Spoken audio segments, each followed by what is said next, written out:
तो सर अगर देखा जाए तो एक स्पाई का, एक एजेंट का असली टारगेट है क्या? मतलब वो क्यों जा रहा है मिशन पे, वो टारगेट क्या है उसका? सर एक एजेंट का, एक स्पाई का, मैं हम अपने लिए नहीं बोलूँगा, पूरे वर्ल्ड को लेता हूँ, चाहे CIA का हो, MSS का हो, MI5 का हो, है ना, हमारा हो, ISI का हो, मोसाद का हो, किसी का भी एक हम पर्टिकुलर, इनका टारगेट पता है क्या होता है? अब आपको शौक लगेगा, एक स्पाई का टारगेट होता है एक देश, पूरा देश? पूरा देश टारगेट होता है। मतलब ये नहीं है कि टारगेट कोई आदमी हो उसका, ठीक है, उसका मेन टारगेट होता है किसी देश को। मतलब अब आप बोलोगे यार देश कैसे, क्योंकि आज के टाइम में तो देश को गुलाम बना नहीं सकते, वो सिचुएशन नहीं है कि आप देश को गुलाम बना सकते हो करके, लेकिन एक स्पाई ये चाहेगा कि किसी भी देश की गवर्नमेंट उसके हिसाब से चले। आप सोच नहीं सकते कि 70 साल की गवर्नमेंट गिरा देगा आपकी एक आदमी? एक आदमी। और सर इसको ऑर्डर कौन देते हैं? यार एक ऑर्गेनाइजेशन है, किसी कोई भी दुनिया की कोई भी एजेंसी है, चाहे हमारी हो, मैं आपको एक छोटा सा उदाहरण लेके चलता हूँ। कैसे कि शायद 4 मई 1989 या 87, मेरे माइंड से थोड़ा सा वो हो रहा है, फिजी की गवर्नमेंट गिर गई थी। वहाँ की गवर्नमेंट क्या हुई, कोलैप्स हो गई। वहाँ के जो कर्नल थे रबुका, उन्होंने वहाँ पर फिजी को क्या कर दिया, अपने हैंड ओवर में ले लिया पूरा का पूरा, ठीक है। लेकिन क्या हुआ, जब 1947 में जब हम आज़ाद हुए थे, तो अंग्रेज यहाँ से क्या हुआ, बहुत सारे हिंदुस्तानियों को फिजी लेकर गए, क्योंकि फिजी उनके कंट्रोल में था और उन्हें काम करने के लिए चाहिए थे फिजी में बहुत लोग। तो जितने भी हम लोग बिहार, यूपी से जितने भी लोग थे वो फिजी के अंदर थे, और फिजी में उस टाइम इंडियंस की लगभग 55% पॉपुलेशन थी। जो कर्नल रबुका था वो नहीं चाहता था, इंडियंस को लाइक नहीं करता था। जब उसने गवर्नमेंट गिराई तो उसने एक ही दिन हज़ारों इंडियंस को किल कर दिया। इसकी पूरी दुनिया, मतलब पूरी दुनिया बोल रही थी यार गलत हुआ है करके, लेकिन खुल के कोई सामने नहीं आ रहा था। लेकिन हमारे लोग थे, 55% हिंदुस्तानी थे, तो हिंदुस्तान ने स्टेप डिसाइड किया, बोला नहीं फिजी की गवर्नमेंट को ही चेंज कर देंगे करके। तो वहाँ से एक ऑपरेशन स्टार्ट होता, ऑपरेशन त्रिशूल। और ये लगा लो कि 87 या 89 एक्चुअल डेट में वो है, स्टार्ट हुआ, और 2002 के दशक में हमारी एजेंसी ने एक इंडियन प्राइम मिनिस्टर बना दिया वहाँ पर। मतलब कहने का मतलब है कि पूरी गवर्नमेंट चेंज कर दी। तो उनका पहला टारगेट क्या होता है, एक देश। आज आप छोटा सा एग्जाम्पल मैं आपको बता रहा हूँ, रशिया, ठीक है, यूक्रेन वॉर चल रहा है, ये दुनिया को दिखाई दे रहा है कि रशिया और यूक्रेन का वॉर चल रहा है, ये सिर्फ हमको नजर आ रहा है। जो यूक्रेन महज 6 घंटे में खत्म हो सकता है, यार 2 साल होने वाले हैं यार, यूक्रेन खत्म ही नहीं हो रहा। सही बात है। कोई तीसरे लोग हैं जो इस वॉर को करा रहे हैं। मेरी बात समझ में आ रहा है? मतलब उनका भी टारगेट क्या है, उनका भी टारगेट एक देश है। उनका टारगेट क्या है, रशिया है, कि रशिया को बैकफुट में फेंक दो करके। मतलब एक स्पाई का टारगेट नहीं होता कोई, एक स्पाई का टारगेट होता है एक देश की सरकार को खत्म कर देना, उस देश को खत्म कर देना, या किसी ऑर्गेनाइजेशन को खत्म कर देना। जैसे ISIS हो गया, या बिन लादेन के आप लगा सकते हैं, ठीक है, लश्कर तोयबा हो गया। एक ऑर्गेनाइजेशन है ना, इस ऑर्गेनाइजेशन को खत्म करना। उसके लिए ऑपरेशन में अगर किसी इंडिविजुअल को भी टारगेट करना हो तो 3 दिन में भी ऑपरेशन हो सकता है, 3 साल में भी हो सकता है, ऑपरेशन 30 साल में भी हो सकता है।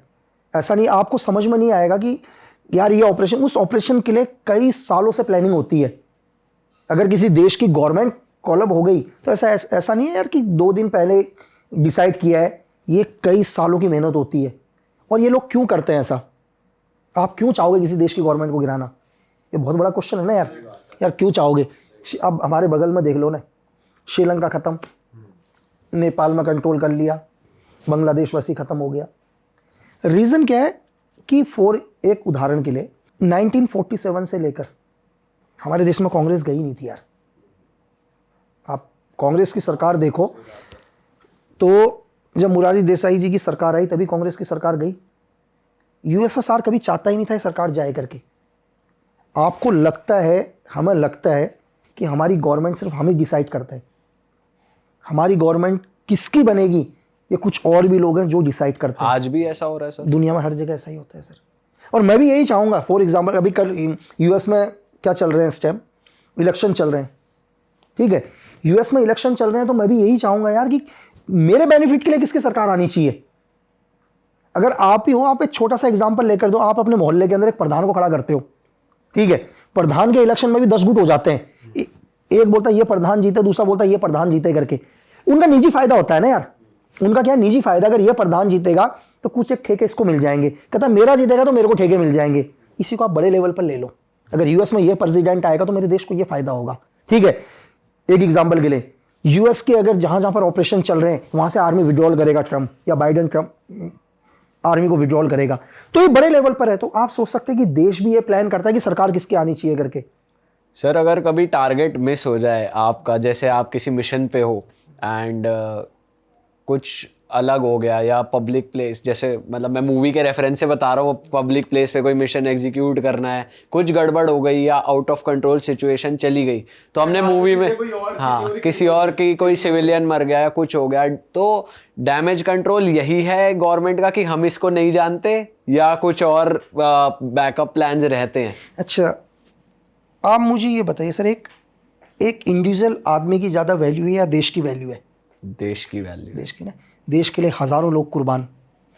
जब भी एक स्पाई, एक एजेंट कहीं जाता है, अगर उस देश में उसकी वजह से कुछ भी होंगे ना, आपके डिप्लोमेटिक रिलेशन ख़त्म हो जाएंगे भाई। उसका असर पूरी कंट्री के ऊपर पड़ता है। अगर उस देश में आप एक सपोज हिंदुस्तानी नागरिक है कोई भी, अगर वो कुछ भी करता है, अगर फिर भी वो गवर्नमेंट में, अपनी गवर्नमेंट की बात नहीं कर रहा हूँ, दुनिया की कोई भी गवर्नमेंट फिर भी अपने आदमी को सपोर्ट करती है, तो उसके रिलेशंस पूरे देश के ऊपर फ़र्क पड़ेगा। आप एक आदमी का नुकसान चाहोगे या पूरे देश का नुकसान चाहोगे? तो इसमें कोई गवर्नमेंट भी गलत नहीं है। ऐसा नहीं है कि जो एक स्पाई जा रहा है उसको ये सब चीज़ नहीं पता, उसको सब चीज़ पता है भाई, क्योंकि उसको पता है कि उससे ऊपर उसका देश है, तभी तो जा रहा है। तो ये मजबूरी है दुनिया के हर देश की। हम ही नहीं यार, हम तो छोड़ो, आप क्या कहते हैं, यूएस का एक इंसिडेंट आपने पाकिस्तान में सुना होगा, ठीक है। रेमंड एलन की हिस्ट्री आप सुनना। तो रेमंड एलन का क्या था, रेमंड एलन को एक्चुअली क्या हुआ था, जब 26/11 हुआ था इंडिया के अंदर, तो यूएस को पहली बार लगा कि यार हाफिज़ यहीं तक नहीं रुकेगा करके, ठीक है। वो 9/11 से अभी तक उनका सदमा नहीं निकले थे वो लोग, और यहाँ 26/11 हुआ, तो उसका असर यूएस में भी हुआ भाई।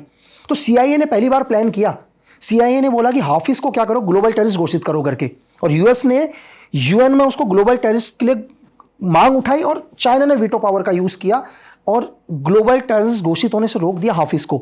लेकिन यहां भी नहीं रुका, सीआईए नहीं रुका यहाँ। सीआईए ने बोला कि हाफिज़ को मारना है भाई, ठीक है। तो उसके लिए उन्होंने अपना एक एजेंट, जो वहाँ पर पहले डेल्टा फोर्स के हुआ करते थे, उनको एक डिप्लोमेट पासपोर्ट पर एक नॉर्मली सीआईए के थ्रू पाक एम्बेसी में भेजा, ठीक है। और वहाँ कंटिन्यू लोग वॉच कर रहे थे हाफिज़ के ऊपर। और एलन को एक दिन पता चला कि यार हाफिज़ का एक प्रोग्राम यहाँ, और उसी दिन था डेट गिराने का। लेकिन जैसे ही एलन वहाँ से निकला, रेमंड एलन वहाँ से निकला, तो सीआईए को, सॉरी आईएसआई को पता चल गया कि हाफिज़ टारगेट है करके। तो आईएसआई ने अपने 2 एजेंट लगा दिए पीछे। मतलब स्पाइनोस की दुनिया पता है क्या भाई? स्पाइनोस की दुनिया वो है कि आपको लग रहा है कि आप अकेले हो, आपके पीछे 100 की लाइन होगी, दूसरे को नहीं पता, दूसरे के ऊपर। मतलब ये चैन कभी खत्म नहीं होती है, ध्यान रखना, ये चैन कंटिन्यू बढ़ती जाएगी, ठीक है। जैसे एक अर्थवर्म आता ना, उसको काट दो तब भी चलेगा वो, तो ये कभी खत्म नहीं होता। तो रेमंड एलन पहले हाफिज़ को मारता, इससे पहले वो नज़दीक पहुंच गए भाई उसके, और दोनों रेमंड एलन को टारगेट करने लगे। इससे वो तो ऑलरेडी एक भाई, मैंने कहा डेल्टा के वहाँ की इलाइट फोर्स का कमांडो रह चुका है, उसने पहले ही दोनों को शूट कर दिया। जैसे ही दोनों को शूट किया, ठीक है, तो भाई आवाम वहाँ की गुस्सा हो गई, पाकिस्तान की आवाम, वो मारने के लिए आ गई रेमंड एलन को। तो रेमंड एलन ने अपनी जान बचाने के लिए अमेरिकन एम्बेसी में कॉल किया कि यार ये चीज़ हो गई। अब सीआईए वहाँ से निकली उसकी मदद करने के लिए, इत्तेफाक से एक और मर गया गाड़ी से। मतलब जैसे ही एम्बेसी से गाड़ी निकली, तीसरा एक और मर गया भाई। और तीसरे मरने के बाद कैसे भी करके पाकिस्तान रेंजर वहाँ तक पहुँचे, वहाँ की लोकल पुलिस, रेमंड एलन को जेल में डाला भाई उन्होंने, ठीक है।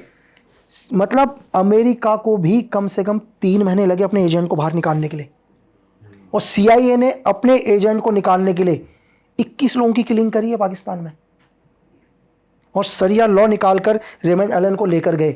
और आपको एक चीज़ और इत्तेफाक होगा सुनकर कि रेमंड एलन को निकालने के चक्कर में उन्होंने बिन लादेन को 1.5 महीना बाद में मारा। वो ऑपरेशन 1.5 महीना पहले था, डिले करना पड़ा क्योंकि बराक ओबामा उस टाइम वहाँ के प्रेसिडेंट थे।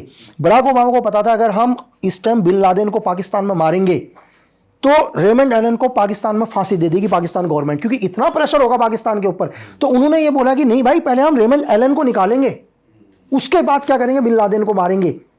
तो एक एजेंसी ने, और अपने एजेंट को निकालने के लिए 21 आदमी को किलिंग, मतलब मैं किलिंग बोलूं क्या करूं, आज तक वो गायब है, मिले ही नहीं है कभी। तो आप स्पाइनोस का वर्ल्ड नहीं समझ सकते किस लेवल पर काम करते हैं।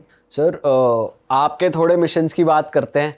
आप कुछ अगर अपना कोई मिशन जो आप पब्लिकली डिस्क्लोज कर सकते हो, अगर बिना कंट्री का या चीज़ों का नाम ज़्यादा लिए, अगर। बस एक था कि यार हमारी करेंसी को कैसे भी करके हमारे को एक इन्फॉर्मेशन लगी थी कि हम एक आदमी को बहुत टाइम से फॉलो कर रहे थे, बहुत ही टाइम से नहीं मिल पा रहा था, लेकिन एक छोटा सा क्लू मिल गया था कि उसका एक बंदा इस टाइम जेल के अंदर है करके। ठीक है, तो उस टाइम ऑलरेडी इत्तेफाक से मैं भी जेल के अंदर ही था, तो मैं उस आदमी से मिला जो जेल के अंदर जाली करेंसी के अंदर, उसका नेटवर्क इंडिया के अंदर था पूरा का पूरा। तो मिलने के बाद दोस्ती हुई, चीज़ें आए, तो फिर मैंने पहले रैंडमली उससे पूछा कि यार किस केस में आए हो करके, बोल दिया यार ऐसे यार जाली करेंसी में आए, फेक लगा दिया। तो मेरे को तो पता था पूरा, वैसे ही पहले पता था। तो धीरे धीरे दोस्ती हुई, चीज़ें हुई, तो उसको भी पैसों की नीड हुई, उसको भी पैसों की ज़रूरत पड़ी। तो मैंने कहा यार पैसे की ज़रूरत तेरे को भी और मेरे को भी है। मैंने कहा मेरे कुछ लड़के हैं जो पैसा चला देंगे अगर कहीं से अरेंज करा सकता है तो। अब उसको पैसे, तो जेल चाहिए तो पैसे, तो उसने कहा ठीक है। बोला कितना करेंसी चाहिए करके, मैंने कहा यार 2-4-5 लाख रुपए दिलवा दे करके। तो जो भी भाव तय हुआ, उसने कहा ठीक है बंदा भेज और यहाँ से मिल जाएगा करके। मैंने कहा देख 10% तेरा 10% मेरा, दोनों भाई का। तो जाली करेंसी उसने दिलवाई, 5-1 लाख जाली करेंसी दिलवाई उसने। तो थोड़ा उसको पैसा मिल गया, तो उसको एक ट्रस्ट गेन हो गया। ठीक है, ट्रस्ट गेन हो गया। तो मैंने कहा यार करेंसी तो बढ़िया है बिल्कुल। बोला यार बिल्कुल 42 फीचर्स हैं भाई, कोई पकड़ ही नहीं सकता करके।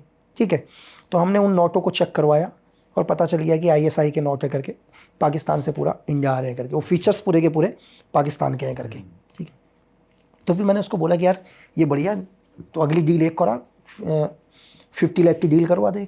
तो उसने कहा 50 लाख की डील तो इंडिया में नहीं हो पाएगी करके। तो बस मैं यही सुनना चाह रहा था। तो मैंने कहा अपने आदमी चले जाएंगे भाई वहाँ। तो आदमी लोग वहाँ गए, उसने डील करवाई, उसको एक मोटा प्रॉफिट मिल गया, बढ़िया। लेकिन हमारे को पहुँचना था उस टारगेट तक जिसे हम चाहते थे। तो डील के बाद उसने कहा बढ़िया धंधा चल रहा है करके, उसको प्रॉफिट बहुत बढ़िया, भरोसा, उसको अच्छी कमाई मिल गई बिल्कुल। जेल में बिल्कुल जैसा रह रहा था बिल्कुल राजा की तरह हो गया, जेल में कमाई अच्छी आ गई उसकी। तो फिर हमने एक बहुत मोटी रकम, एक रिस्क लिया बहुत मोटी रकम का। अब उतना पैसा सुनकर उसने कहा ये तो मेरे हाथ में नहीं है करके, यार इसकी डील करने के लिए तुम्हारे को किससे मिलना पड़ेगा। ठीक है, तो धीरे धीरे हम उस आदमी तक मिले डील तक करने के लिए। तो उसने कहा ठीक है इतनी बड़ी डील, पेमेंट वगैरह तुम हमारे को दिखा दो करके। ठीक है, हमने वीडियो कॉलिंग से पूरा उसको पेमेंट वगैरह दिखा दिया। तो उसने कहा ठीक है ये डील मेरे हाथ में नहीं है, इस डील को मेरे सुपीरियर करेंगे, उसी की ज़रूरत हमारे को थी। और वो डील करने आया, उसको एलिमिनेट कर दिया। तो बहुत टाइम लगता है किसी चीज़ को करने में। तो उसको किल ही करा फिर आपने? कर दिया, ख़त्म कर दिया। ये आपने खुद एग्जीक्यूट करा या नहीं, मैंने एग्जीक्यूट आप इन्फॉर्मेशन दे रहे थे? मैं इन्फॉर्मेशन या हमारी टीम या जो भी थी, और पूरा जाली करेंसी का नेटवर्क खत्म किया। और ये कितने टाइम में एग्जीक्यूट हुआ था पूरा? पूरे प्रोसीजर को लग गए थे 4 महीने के आसपास, अच्छा। और बहुत पैसा भी खर्च हुआ। बट सर जब आप जेल में थे तो आप सर्व कर सकते हो, मतलब ऐसा था कि आप आपकी तो मैं आज भी इन्फॉर्मेशन? कर दूंगा सर, आप भी अगर आपके पास भी कोई अच्छी इन्फॉर्मेशन हो जो हमारे देश के हित के लिए हो, आप कभी भी दे सकते हैं। अच्छा बिल्कुल। अच्छा सर, इन्फॉर्मेशन आपके पास भी हो तो आप बिल्कुल सर आपके व्यूवर्स को भी बोलिएगा कि अगर उनको कभी भी ऐसा लगता है कि कोई ऐसा आदमी है जो हमारे देश के लिए अच्छा नहीं सोचता, ठीक है, जो हमारे देश के हित में नहीं है, वो कुछ गलत काम कर रहा है, तो अपने नज़दीकी पुलिस स्टेशन में जाके यार उसकी कंप्लेन करो। एक अच्छे नागरिक होने के नाते ये तो कर लो यार। सही बात है। ठीक है, तो ये कभी ना सोचें कि आप सेफ हो, क्योंकि आतंकवाद कब आपके दहलीज पर आएगा आपको कभी नहीं पता चलेगा यार। सर वैसे एक स्पाई और टेररिस्ट का जो माइंडसेट है वो बिल्कुल सेम होता है क्या? यार देखो कि अगर मतलब वो पॉजिटिव और नेगेटिव साइड छोड़ के कि देश के लिए, यार ये तो एक लाइन है, मैं लाइन के इस पार हूँ, मैं हीरो हूँ, मैं लाइन के उस पार चला गया तो मैं एक आतंकवादी हूँ यार। तो एक लाइन का फ़र्क है सर। बाकी सब वो सेम ही है कि भाई देश के लिए मरना और नहीं देश। देखो, एक स्पाई जो है वो कभी इनोसेंट को नुकसान नहीं पहुंचाएगा। एक आतंकवादी उसको करना ही दहशत है, चाहे हजारों लोग मरें। उसको क्या करना है, किसी भी मुल्क की गवर्नमेंट को गिराना, यहाँ की आर्थिक स्थिति को ख़त्म करना, दहशत फैलाना लोगों में, प्रेजेंट गवर्नमेंट के खिलाफ नफरत फैलाना। उसके लिए हज़ारों लोग भी मरे तो कोई फ़र्क नहीं। लेकिन एक स्पाई, बस ये है कि एक स्पाई जाएगा तो उस पर लगेगा एक आतंक मतलब देशद्रोह एक्ट लगेगा, बट वो टेररिस्ट नहीं है, is a not a terrorist यार।